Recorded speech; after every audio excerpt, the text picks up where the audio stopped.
আজ মধ্যরাত থেকে চাঁদপুরের পদ্মা মেঘনায় শুরু হচ্ছে সকল প্রকার মাছ আহরণে ২২ দিনের নিষেধাজ্ঞা।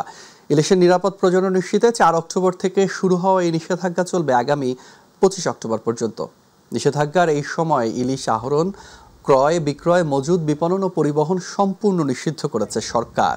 নিষেধাজ্ঞা অমান্য করে কেউ নদীতে নামলে ১ থেকে ২ বছর অথবা সর্বোচ্চ ৫ লাখ টাকা অর্থদণ্ড অথবা উভয় দণ্ডের বিধান রয়েছে। আর মা ইলিশ রক্ষা কার্যক্রম বাস্তবায়নে প্রশাসনের পক্ষ থেকে নেওয়া হয়েছে ব্যাপক প্রস্তুতি। এদিকে অভয় আশ্রম বাস্তবায়নে জেলা টাস্কফোর্স কমিটির মাধ্যমে নেওয়া হয়েছে ব্যাপক প্রস্তুতি। প্রচারণা, মতবিনিময় সভা করা হয়েছে জেলে পল্লীগুলোতে। অভিযান সফল করতে টাস্কফোর্সের কঠোর নজরদারির কথা জানান এই কর্মকর্তা। নিষেধাজ্ঞায় নিবন্ধিত ৪৫,৬১৫ জন জেলেকে দেয়া হচ্ছে ৩০ কেজি করে চাল।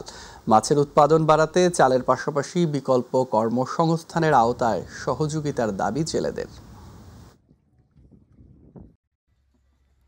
চাঁদপুর জেলায় আমরা সুন্দরভাবে মা ইলিশ সংরক্ষণ কার্যক্রম বাস্তবায়ন করতে পারবো এবং তার ফলশ্রুতিতে মা ইলিশ রক্ষা করতে পারবো এবং তার ফলশ্রুতিতে ইলিশের উৎপাদন আমরা সেই ধারাবাহিকতাটা ধরে রাখতে পারবো।